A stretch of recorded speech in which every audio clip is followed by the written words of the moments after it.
These are the 7 most powerful men in China. They represent the top leadership positions of the ruling party, and their identities are revealed every 5 years at a carefully choreographed political event called the National Congress. China's Communist Party unveils its new leadership over the next 5 years. The order of appearance is symbolic. The first person to emerge is the head of the party for the next 5 years. At the most recent event in October 2022, that person was Xi Jinping, China's president for the last 10 years, who walked out in the top spot a historic 3rd time after getting rid of China's presidential term limit that restricted all his predecessors to 2 terms, a signal that he may be planning to stay in power for life. The world hasn't seen a Chinese leader like this since Mao Zedong, the revolutionary founder of the People's Republic of China, whose ruthless dictatorship scarred the Chinese people for generations. Xi has been compared to Mao a lot, and he clearly draws from Mao's playbook. But there's something else that connects these two. When Xi was just a young boy, Mao ruined his life. Generations apart, their paths crossed unexpectedly, and a teenage Xi from an elite family in Beijing ended up in exile, condemned to hard labor in the countryside. 50 years later, Xi is one of the most powerful political figures in the world and the only leader since Mao to have unchecked power over China. So, how did he go from being banished in his country to taking complete control of it?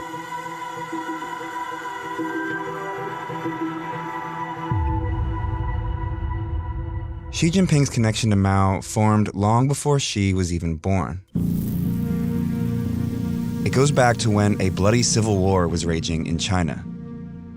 A group of radical communist revolutionaries, including Mao, gained influence over large swaths of mainland China and controlled a communist military called the Red Army that fought the Nationalist Party ruling the Republic of China at the time. At this point, the communists were losing bad. The bulk of their army was pinned down here, in a communist-controlled region originally established by Mao, now surrounded by nationalist forces. And they were running low on food. So the Red Army decided to launch a bold attack to break through the nationalist forces and evacuate the roughly 130,000 communist soldiers and civilians stuck here. On October 16, 1934, they made their move and attacked a weaker part of the enemy line. They broke through, and even though their numbers quickly dropped, with thousands dying and thousands more fleeing to the countryside, around 86,000 stuck together and pushed on. This was the beginning of a year-long historic retreat called the Long March, the journey to establish a new communist base far from the nationalist forces. Mao, who used to be a military leader, wasn't in charge at this time. He'd insisted on using guerrilla tactics, which had heavily influenced the Red Army earlier in the war, but that approach had fallen out of favor and he was demoted. The Long March changed that. After escaping the siege here, the Red Army continued to suffer relentless attacks by the pursuing Nationalist Army. The military leaders of the march had pushed for a more traditional wartime strategy of direct confrontation rather than Mao's guerrilla tactics. And the result was catastrophic for the Red Army. Less than half of the original escape group survived the first 3 months alone. So it was at this first stopping point where Communist Party leader Zhou Enlai handed military leadership back to Mao. And Mao picked an endpoint for the march, here, 800 miles away in rural northern China. But they didn't go straight for it. Mao led the Red Army deep into the mountains where he predicted lighter resistance. And he was right. But the journey was still brutal. It was 9 more months of non-stop marching and fighting along this several thousand-mile route before they ultimately arrived in northern China, where a guerrilla base led by a communist revolutionary named Shi Zhongshun offered Mao's army refuge, bringing the Long March to an end. That man was Xi Jinping's father. In the end, fewer than 8,000 of the original marchers survived.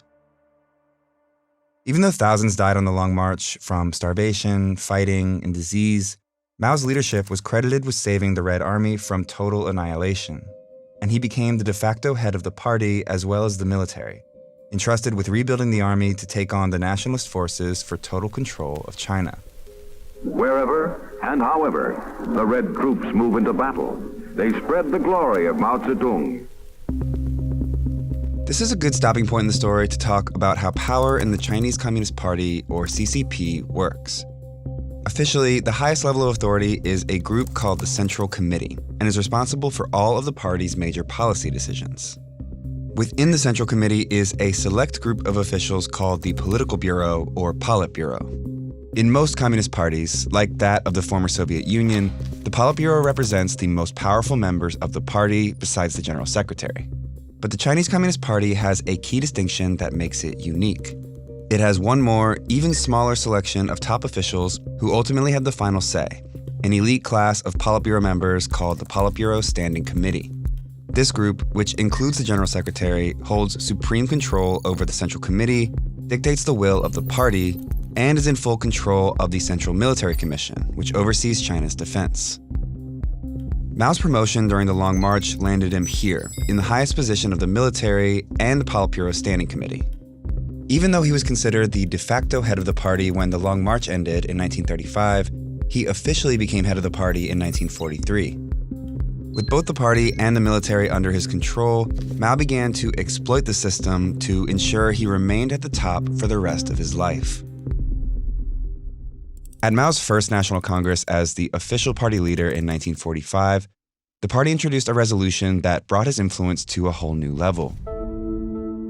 It unified the party around a single understanding of its history and declared Mao's political ideology, later called Mao Zedong thought or Maoism, as the unquestioned guiding principle of the Chinese Communist Party.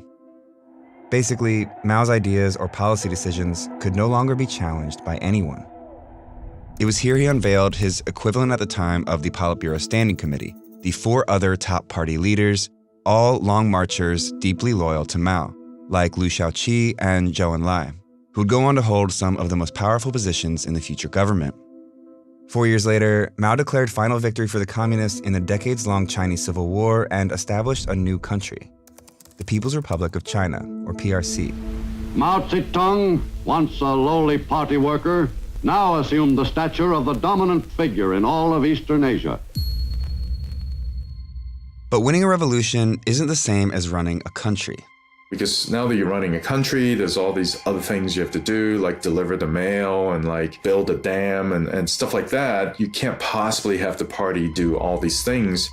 So the party set up a government that would take the policy decisions made by the Politburo Standing Committee and figure out a way to make them a reality. And so it evolved to a system where the party would make all the important decisions, and especially the Politburo Standing Committee.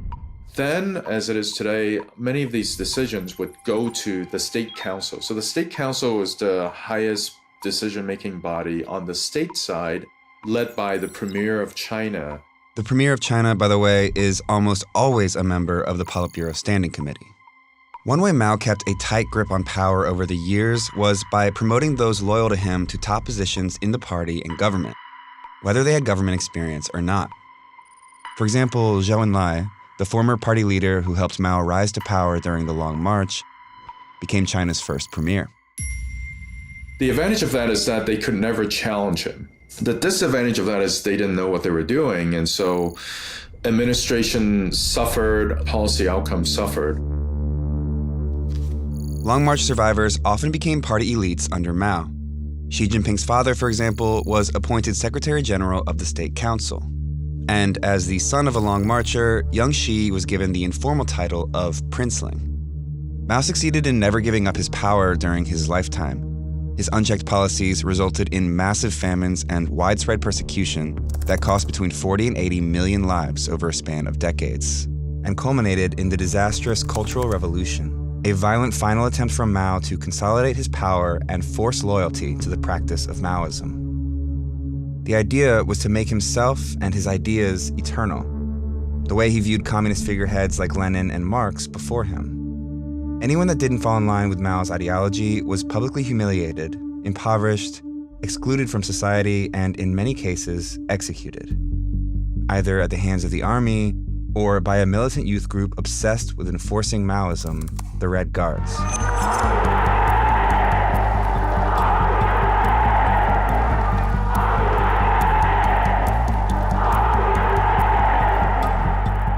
Even those closest to the dictator weren't safe from his purges during the Cultural Revolution. High-level officials, including members of the Politburo Standing Committee and Long Marchers, were removed from their positions. Liu Shaoqi was denounced as a traitor and died while imprisoned under harsh conditions. Mao also removed the chief of staff of the army and replaced him with a Maoist, leaving no one left to oppose him in the military. Mao's handpicked successor, who always appeared loyally by his side in photos and propaganda posters, died under mysterious circumstances when his plane crashed as he was fleeing to the Soviet Union. Mao later denounced him as a traitor. He denounced Xi's father, too. This is a photo of Xi Sr. being restrained and publicly criticized by the Red Guards at the height of the Cultural Revolution. He would remain a prisoner in Beijing for 8 years following this. With his father purged, Xi Jinping, 15 at the time, was expelled from his elite school in Beijing and sent to work in the countryside. He had to live in a cave and, do hard manual labor. His food was barely enough for, a growing young person. And Chairman Mao was responsible for all of it. But then, Mao died. The Cultural Revolution ended. His successor was Deng Xiaoping, one of the Politburo Standing Committee members who was removed from power during the Cultural Revolution, who, just before Mao died, started making a promise to fellow exiled party veterans. Deng Xiaoping signaled credibly to all the surviving long marchers that he wanted to rehabilitate people. So when Mao died, they all supported the rehabilitation of Deng. And as soon as Deng was rehabilitated, he went ahead and rehabilitated all these people. With experienced leadership back in place, the party needed to figure out how to prevent something like this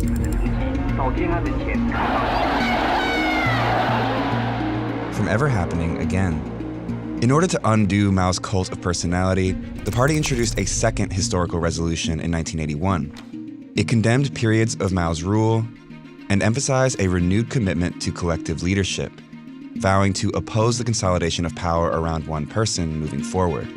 The successors to Mao didn't want a dictatorship, so they divided up these positions and put them in the hands of different people.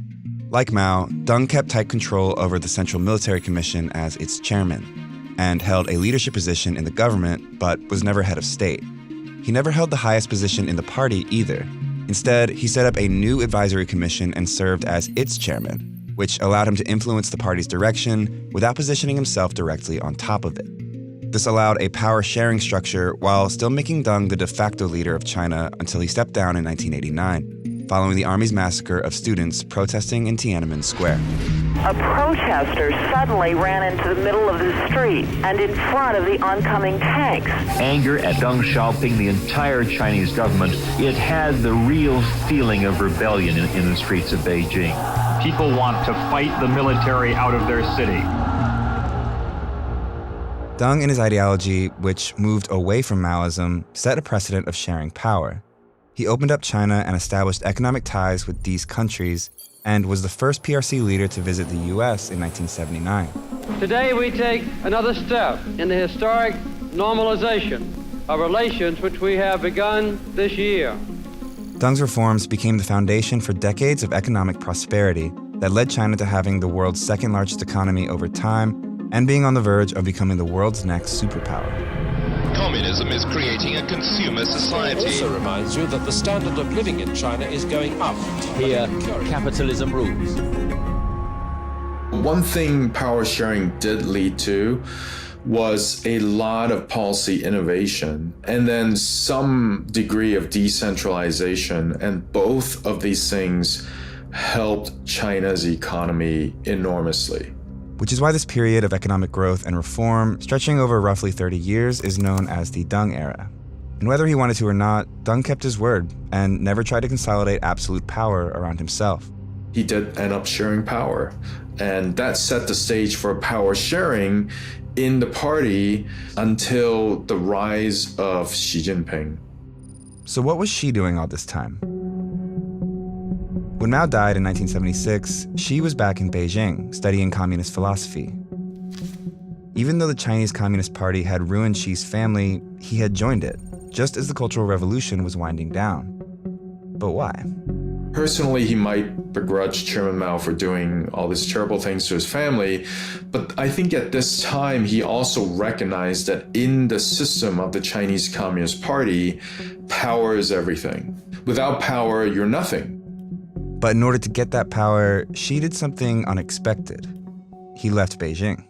As his competitors were fiercely competing with each other in the 1980s and 1990s, he sort of got out of their way and went to the provinces.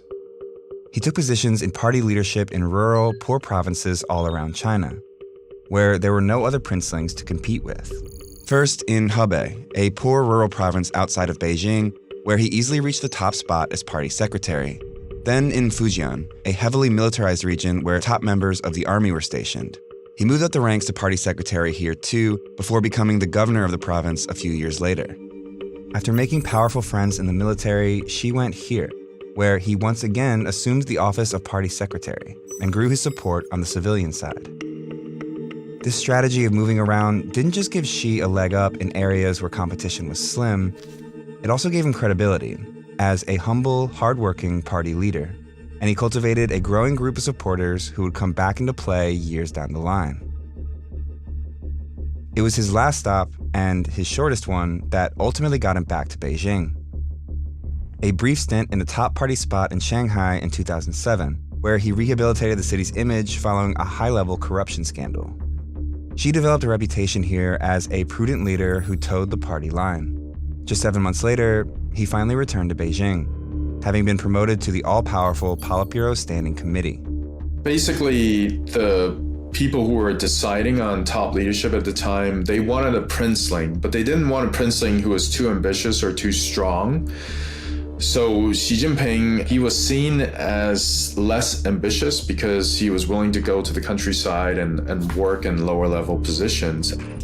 When Xi emerged at the 2007 National Congress and leadership unveiling, he was one of the 9 most powerful men in the country.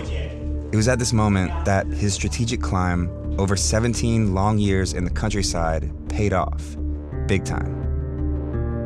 When the General Secretary stepped down in 2012, Xi emerged at the top spot in the party as China's leader. Now, the elite son of a former revolutionary, turned exiled peasant, turned party darling, was poised to seize control of everything. Like Mao, Xi Jinping believes that rallying around a single figure is crucial to the party's survival, rather than the collective leadership Deng's reforms had normalized. So pretty much as soon as Xi Jinping came to power, he started getting rid of people. The news 4 top officials removed for taking bribes was announced on state TV. Xi Jinping has just sacked his foreign minister, just sacked his defense minister. He sacked a whole lot of other people at the top of the military establishment. The former security czar has not been seen in public for more than a year. The investigation against Xu allows the Chinese president to remove those opposed to his reforms. He launched a major anti-corruption campaign as soon as he took power in late 2012, early 13, which led to the arrest of hundreds of senior level officials, as well as military officers. These purges targeted Xi's rivals in the party, whose vacant positions he filled with his own supporters. After this massive purge, Xi Jinping was in very tight control over both the party and also the Chinese military, thereby making him the most powerful leader of the Chinese Communist Party since the death of Mao. That pattern continued in the second term, where he unveiled 5 new faces of the Politburo Standing Committee, 3 of them with close personal ties to Xi. In 2021, Xi pulled off one of his most dramatic acts yet to enforce his influence over the Chinese Communist Party. He introduced a 3rd historic resolution that unified the party's ideology around one clear line of thinking: Xi Jinping thought. Xi's personal political ideology would now be the core in the party's thinking, political stance, and action. Basically, Xi Jinping's ideas could no longer be challenged. And they weren't for many years. During Xi's first 10 years in power, the size of China's economy more than doubled. So did average individual income. So did military spending. Under his leadership, China's presence on the world stage has grown too, positioning the rising superpower to take on the role of an aggressor externally, reasserting claims over parts of the South China Sea, intimidating Taiwan and Tibet, and stripping democratic process in Hong Kong. Inside its own borders, strict internet censorship and surveillance are widespread. And oppression of Uyghurs, a mostly minority Muslim ethnic group, is marked by human rights abuses. But it wasn't until COVID that Xi saw the first real challenge to his authority. Anger in China is growing. Video showing protesters in Xinjiang fed up with China's zero COVID rules. The boldest public challenge yet for leader Xi Jinping.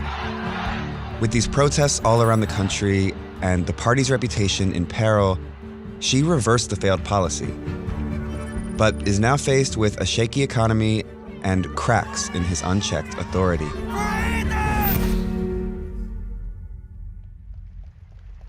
It was just weeks before the widespread protests at the 20th National Congress in 2022 that Xi walked out in the leading position a third time. He'd already locked in the presidency for another 5 years and unveiled a Politburo Standing Committee completely packed with those loyal to him, after removing the final senior members of the party that had ties to his predecessor. Now, there is no one left in party or military leadership whose ideology differs from Xi. I don't think anyone can push him out at this point. I think he will be the most powerful leader in China as long as he's alive and conscious. Thanks so much for watching this episode of Atlas. So many teammates worked on this piece. A small army of editors, animators, and researchers helped bring this complicated story into focus. I'd especially like to shout out Raja, one of the key researchers on this piece, who conducted an incredible interview with our expert, Victor Xi. It takes a lot of resources to make these videos, but we publish our work free to watch here because we think journalism should be accessible to everyone. If you believe in keeping journalism free and want to support our continuing work, go to vox.com/give now to make a contribution. Thanks again.